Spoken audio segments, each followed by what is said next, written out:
The Word of God is alive and powerful, sharper than any two-edged sword, piercing even to the dividing asunder of the soul and spirit, and of the joints and the marrow, and is a critic of the thoughts and intents of the heart. All Scripture is God-breathed, and is profitable for doctrine, for reproof, for correction, for instruction in righteousness, that the man of God might be mature, thoroughly equipped unto all good works.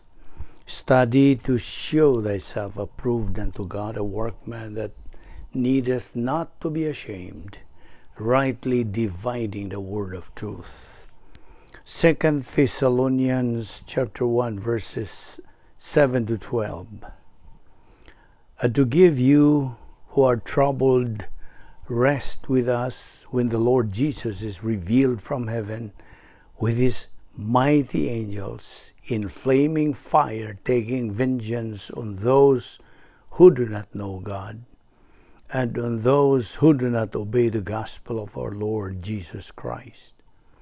These shall be punished with everlasting destruction from the presence of the Lord and from the glory of his power, when he comes in that day to be glorified in his saints and to be admired among all those who believe, because our testimony among you was believed.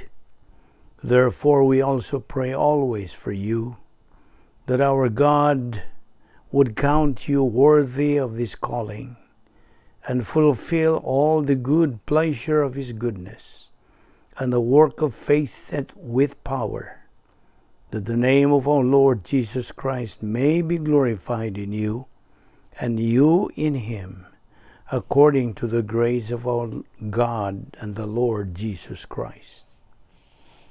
2 Samuel 22:33 says, God is my strength and power, and he makes my way perfect. 1 Chronicles 29:12. In your hand is power and might. In your hand it is to make great and to give strength to all. Before we start our Bible study today, we need to apply the principle of 1 John 1:9, which is the recovery technique and the rebound technique. Gikinahanglan ng atong sugid sa atong mga sala nga nabuhat ning adlaw. Kay kung dili na to isugid, kini mahimong wabag, mahimong dili mabungahon ang atong pagtuon sa pulong sa Dios.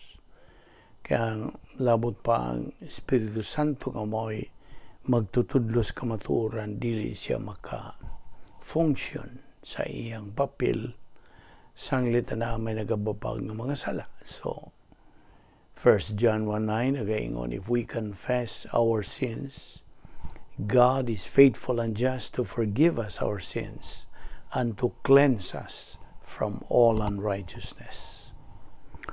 Og alang kanimo higala nga wala pay kaluwasan. The issue you're facing is not naming your sins, dili pagsugid kundi ang imong paggamit sa imong kabubuton and make the most important decision sa tibok mong kinabuhi, ang desisyon sa pagdawat, pagtuo kang Ginoong Jesucristo, ingon nga imong manluluwas.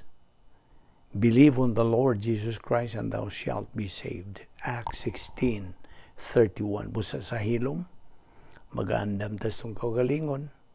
Let us pray.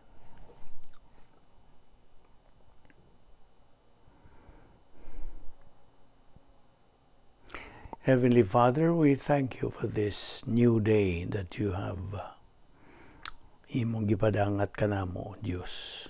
Dili kami takos nga mabuhi pa pan ang imong plano nagalihok pa man, so imo kami gidala dinhi aron kami makatuman sa among pagpadayon sa pagtuon sa imong balaang pulong nga mao lamang ang kalanon sa among kalag. Patubuon man ang among kalag pinagi sa pagkaton sa among kamatuoran. Our spiritual momentum is the process we are following. Salamat o Diyos sa kinabuhi ng imong pangilugayan. Salamat sa imong grasya nga nagalihok sa among kinabuhi. Uban kami sa among pagpadayon sa pagtuon sa among pulong ni adlaw. Salamat ni among Bible study through the YouTube ubos sa Vic Balbido Evangelistic Ministry. Kining tanan among ipasalamatan sa ngalan ni Ginoong Jesucristo. Amen.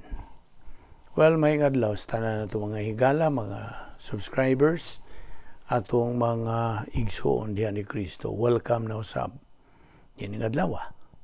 So I hope na kamo sa maayong panglawas and niya pa kita magadupot sa atong tunanan nga giuluhan og the real meaning of life. Ang matuod nga kahulugan sa kinabuhi. Una sa tanan, agi og padayon pagsumpay sa ato ng gibiyaan nga mga punto sa doktrina gihisgutan kagahapon.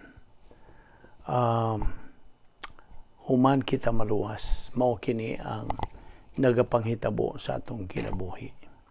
The benefits of getting saved, ang nag-unag yun ini nga kita nahiusa na dugtong na kang Ginoong Jesucristo pinagi sa pagbautismo kanato sa Espiritu Santo through the baptism of the Holy Spirit.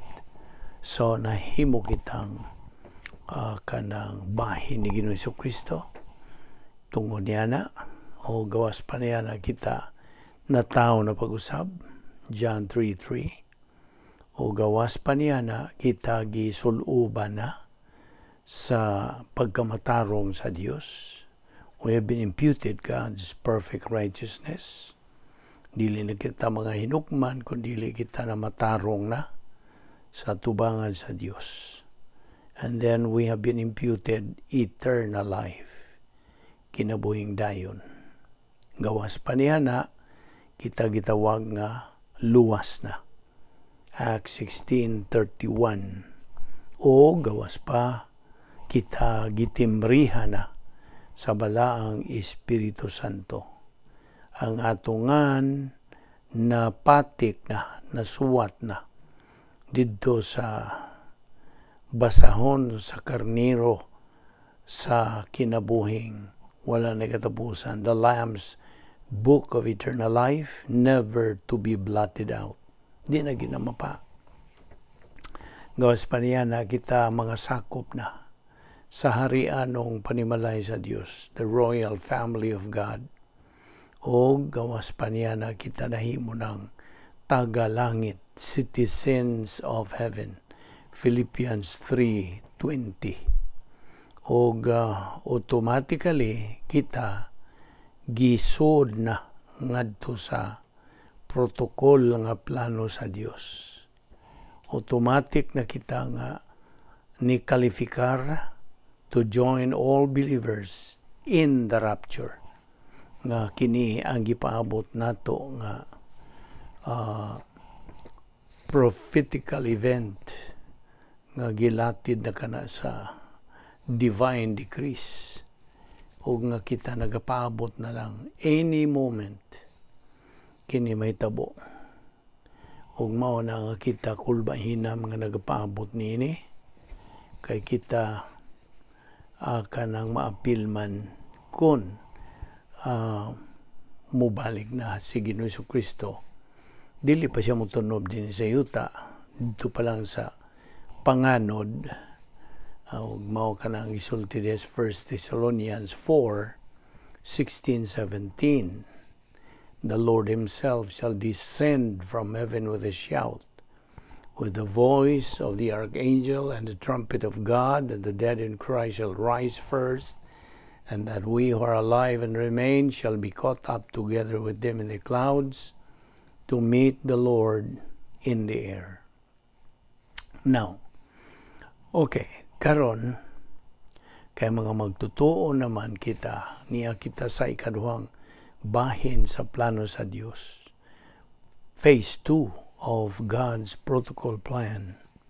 mao ning atong giduputan sa pagtuon kining mga punto sa doktrina nga may kalabutan din atong uluhan, the real meaning of life.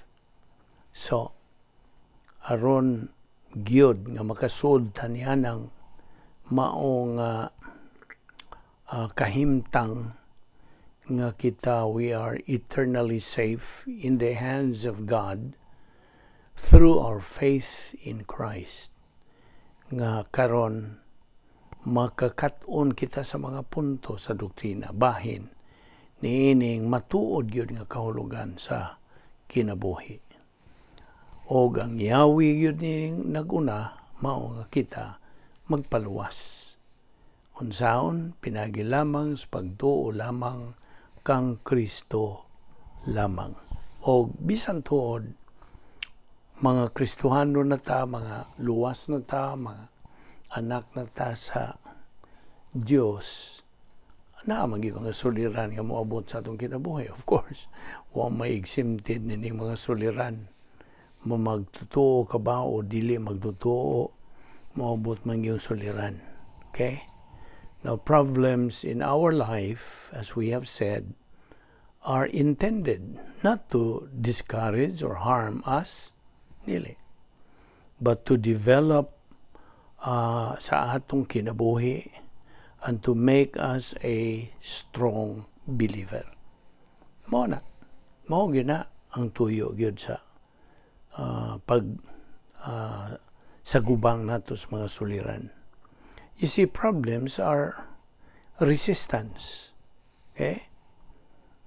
If what you're doing does not have resistance, it's not worth doing.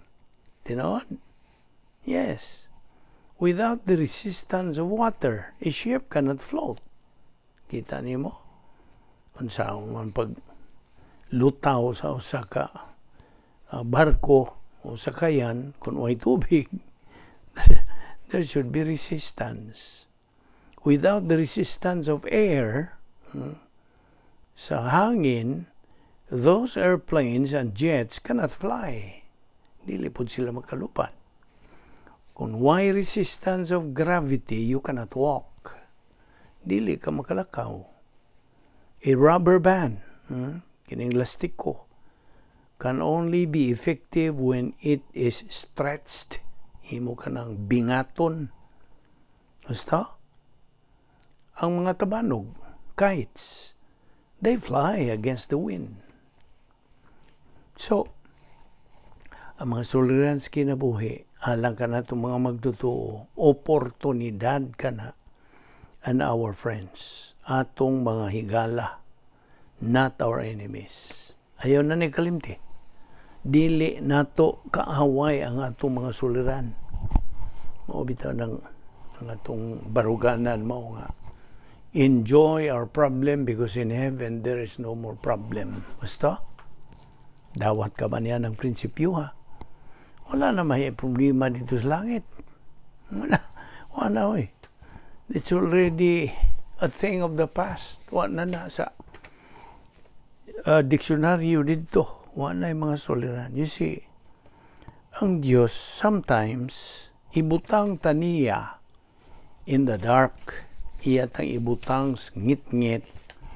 So we will realize that siya ang bugtong kahayag. Sabtag yun ang mong prinsipyo.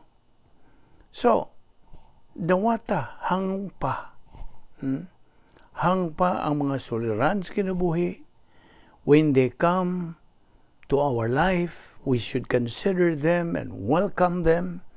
Tungod kay they are not sent or they are sent. They are sent. Gipada ka na for a reason. They are sent to you and to me so we can utilize sa espirituhanong mga assets sa Diyos to confront them. Muna. And when you do so, God will show you, iyang ipakita kanimo, nga ang iyang pulong really works and will never fail you. Sabtagi na. God's word will never fail. Dili yun. Di yun mapakyas ang Diyos. Now, muna, ang unsa ang makapalig-o na to, ingon nga mga magtotoo, it's our struggle of life that make us strong. That's another principle. It's the struggles of life that make a believer strong. Mao ni, nagsigit na din kanang intake of the Word of God kay mao kini ang kalig-unan lamang. The only. Why lain? Why other source? There is no other source. Only the Word of God nga atong gitun-an adlaw-adlaw mao kini ang magapalig-on gyud kanato bisag unsang kahimtangan sa kinabuhi. Mao gud na ang lakton nga pagasulti, mao ni gitawag nato capacity for life. Ug mao kini nga atong objective, mao kini atong tumong, atong kabutonon nga kita makaabot sa ang espirituhanong pagkamto, spiritual maturity kay mao naman ay capacity for life. See? So, just imagine kung imo na nang maangkon gyud, imo na nang makabot spiritually mature believer. You are as good as God is good. Unsa pa? You are now effective salt of the earth and reflector of Christ's light. Di ba ito nagisgutan kagahapon? Epektibo ka na eh. You are now the pivot of this country. Kalibutan na naka-historical impact ngadto sa kanang kasaysayan ining kalibutan na. Unsa ka nindot niya ng maong matang sa pagkinabuhi. You are now starting to live that unique, sophisticated, kanang matang nga pagkinabuhing Kristohanon. The spiritual life, eusebia, holiness, you see. You're free from any sin. Ikaw na anay barugan ng ligon, di ka na mataraw. Kay, unsa may nakapaligon lagi nimo? It's only Bible doctrine. Kay, ang atong ligonon mo, ang atong paglaom, pagtuo, pagsalig, pagsandig, pag-agad sa pulong sa Dios, pag-agad sa Dios. Hinggiton na nato ang iyang mga nauna, iyang mga pamaagi, iyang kabuton, iyang mga pahimangno, iyang mga pasidaan, iyang kanang huna-huna, iyang tuyo, iyang plano. This is what we are kanang concentrating every day sa atong pagtuon sa pulong sa Diyos. Mao na nga labot pa ang kalinaw ni Ginoong Jesucristo. Kinahanglan ugmaron gyud nato kana dahil sa Colossus 3:15 nga kanunay nato hisgot kini, let the peace of Christ rule in your hearts. Pari kining irene, kining peace, kalinaw ni Kristo. Versikulo 16 nag-ingon diha nga, let the word of Christ dwell in you richly in all wisdom. So, ang pasabot nining let the word of Christ dwell, papuy Unya kanang word of Christ, very valuable kana nato ang pulong ni Kristo. 1 Corinthians 2:16, the mind of Christ. So, Ephesians 1:3, spiritual assets, mga espirituhanong mga kasangkapan nato, mga kanang kabulahan na nato o mga, well, of course, assets atong magamit sa atong Kristo ng pagkinabuhi. Spiritual assets in the heavenly places that we have been blessed as believers. Kita mga kanang nagapahimunglos lamang sa grasya sa Dios. Ug mao na nga ugmaro na to kini atong pagtuo, faith. Hebrews 11:1, faith is the substance of things hoped for and the evidence of things not seen. Unya diha sa balik na gud ta sa Colossus 3:15. Diya sa versikulo 16, let the word of Christ dwell in you richly in all wisdom, teaching and admonishing one another with psalms and hymns. Now, kanang teaching, in all wisdom, teaching and admonishing. Kanang teaching diha, sa Grigong pulong is didasko. Okay? Teaching, pagtudlo. O kanang admonishing, nothiteo. Nothiteo. G-N-O-T-H-I-T-E-O. Nothiteo. To admonish someone who did something wrong. Mo na pupasabot na ng admonish. Admonish one another with psalms and hymns. So, versikulo 16, again, let the word of Christ dwell in you richly, in all wisdom, teaching, didasko. Now, by the way, kining didasko is teaching method. The situation depicting a formal setting. Kining ato karon. Namutang, teaching method, and then didaskalos, mo ka na ang magtutudlo. Okay? Pastor magtutudlo, anyan ang didaskalia mo kini ang subject or subject matter nga gitudlo. Kini nga atong gitudlo karon. Bahin ining the real meaning of life. So mo kana didaskalia. So kini og teaching mo kana didasko. Admonishing nothiteo. Nothiteo tambag kini o pahimangno. Okay? Tambag o paimangno kinibut pasabot ni admonishing one another. Kining one another, ang Grigong pulong is iato, I-A-T-O.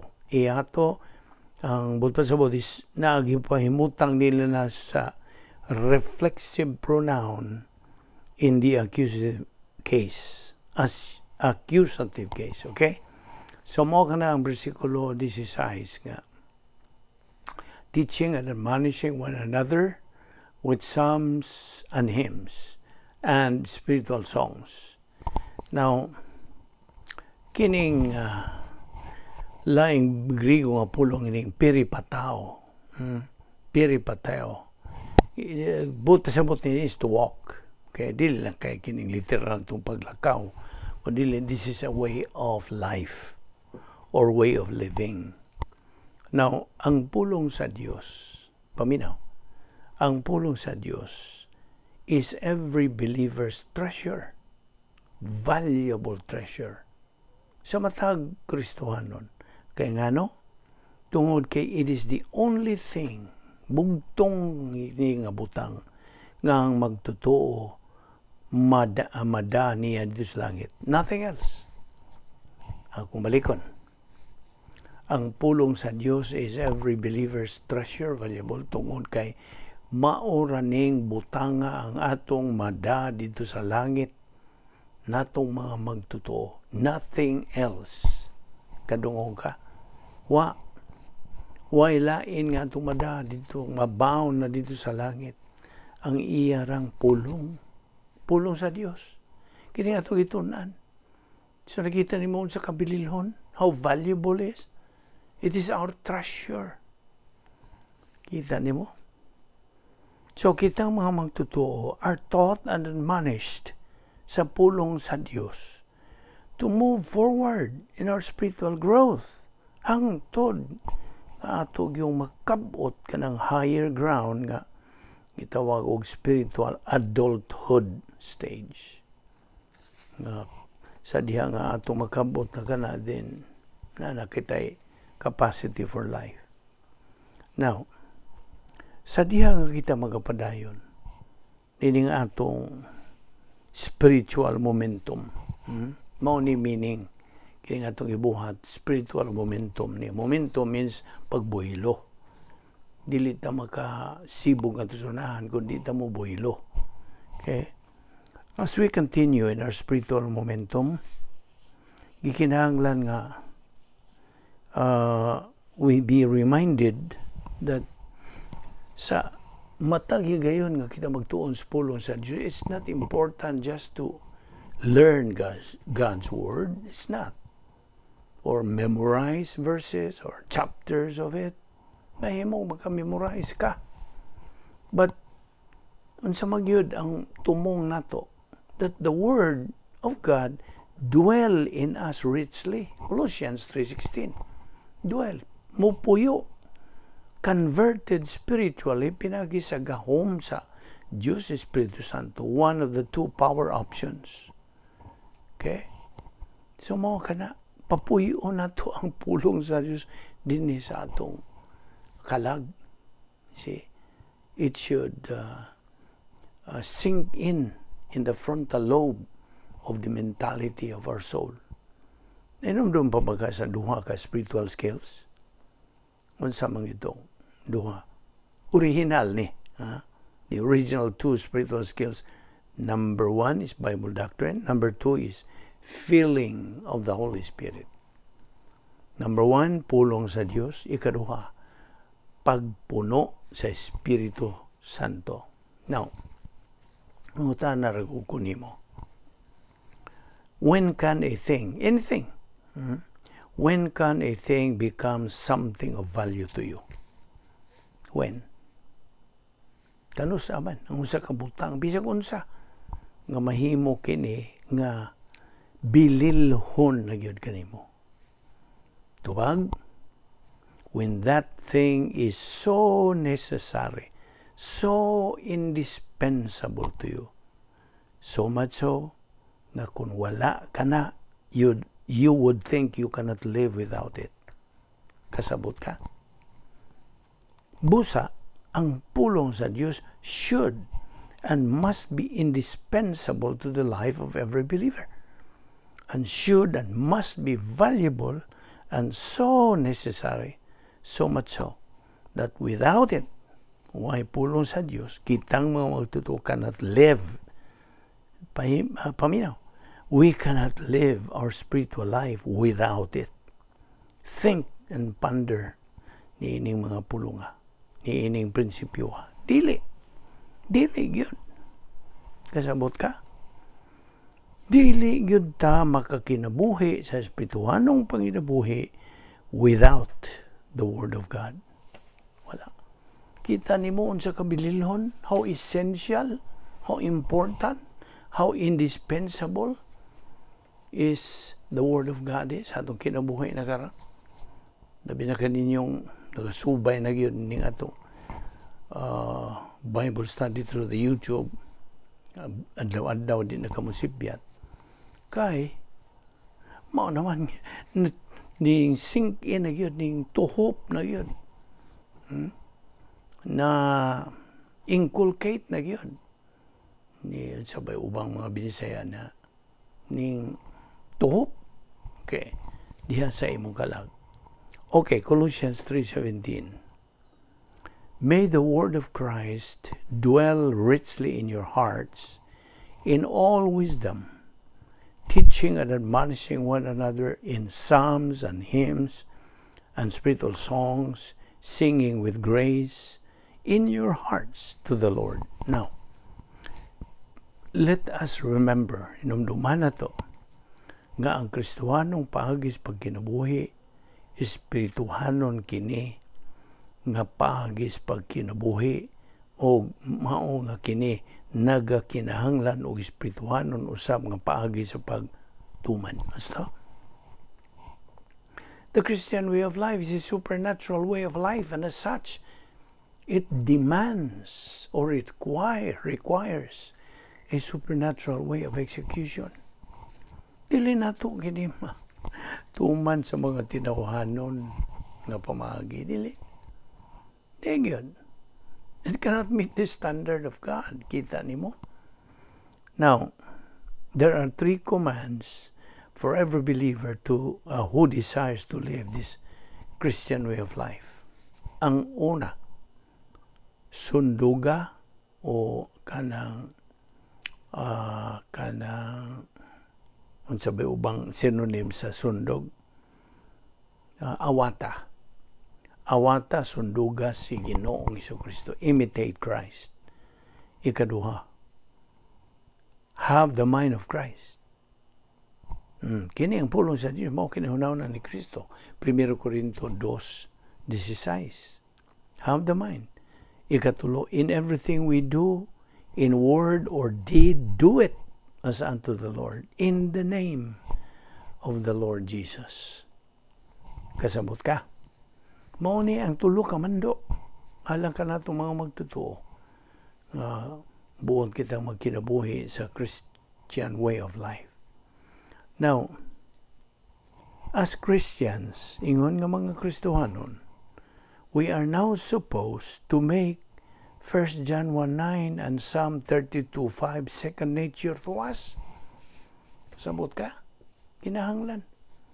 Nga mahimo na ning automatic second nature lagi.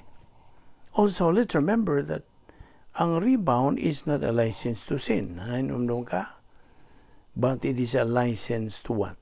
To serve God. Now, 2 Corinthians 5:10.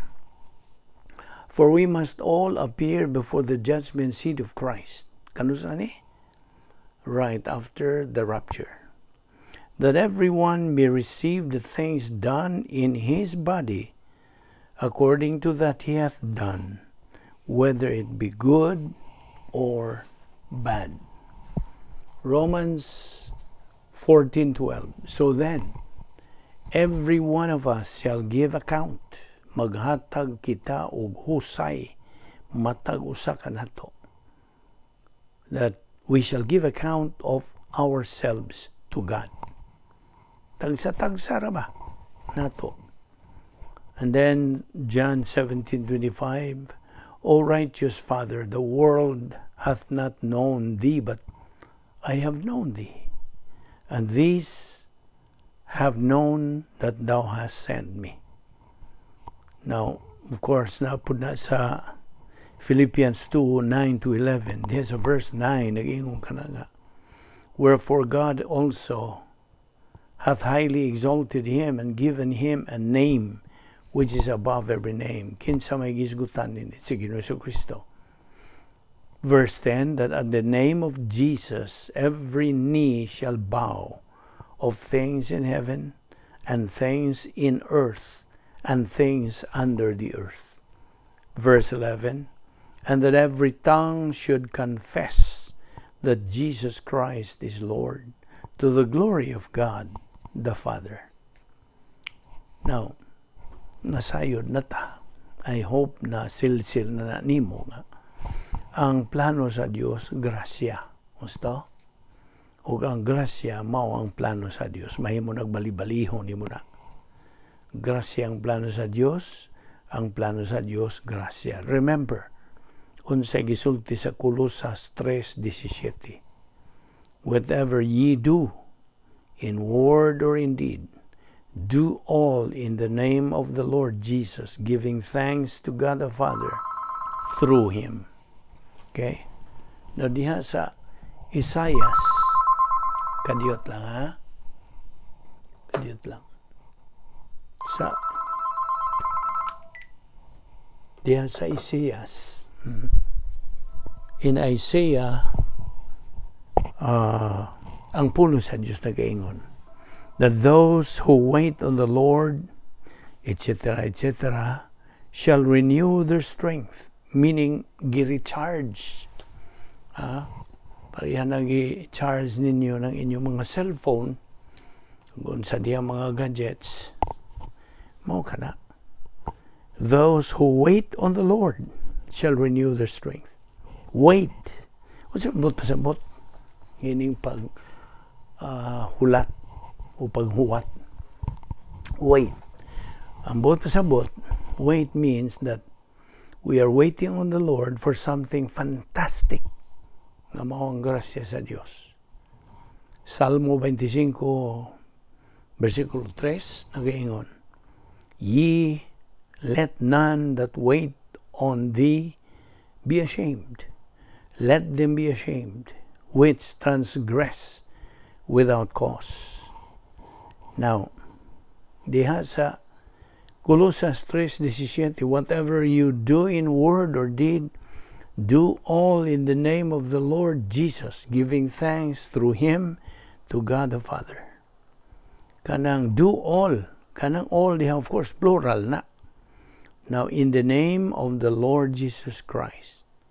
Whatever, kanigingon, whatever you do in word or deed, kanang whatever, past, P-A-S, nagkahulugan og tanan, or our spiritual life. Okay? So, mao kanang bulta sa Bodis, Colosas 3:17. O diha sa segundo Corinto 5:10 nag-ingon sa, for we must all appear before the judgment seat of Christ, so that each one may be recompensed for his deeds in the body, according to what he has done, whether good or bad. Psalm 14:12, so then each one of us will give an account of himself to God. Di man nila, nakitang tanan, tagsa kanato, manubag ngadto sa Dios. O kini, buhaton kining pagpanubag ngadto sa Dios during the evaluation time kanato, kay paghimuan pagtasal ang atong mga binuhatan dinis kalibutan, mga buhat bang tinawhanon o buhat bang Diyos nun. Kay kining Diyos nun lamang ang pagantihan ang mga buhat nga tawhanon, sunugon. So mo kana ang gihisgutan sa Corinto sab. Ato na ipadayon ugma. Okay? Di nila una kita kuto pagkakaroon o ayaw sipyat sa pagsunod nining sumpay nining atong gisgutan. Di nita ka hunong karon o ato ipadayon ni ugma. Magampo ta. Ama namong langit no, nagapasalamat kami kanimo sa imong grasya, sa imong pagtudlo kanamo, bugang pa nga mga kamatuoran nining adlaw.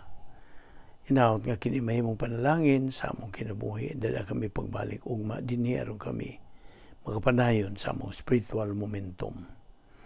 Salamat sa among Bible study through the YouTube, ubo sa Vic Balbido Evangelistic Ministry. Kining tanan among ipasalamatan sa ngalan ni Ginoong Kristo. Amen.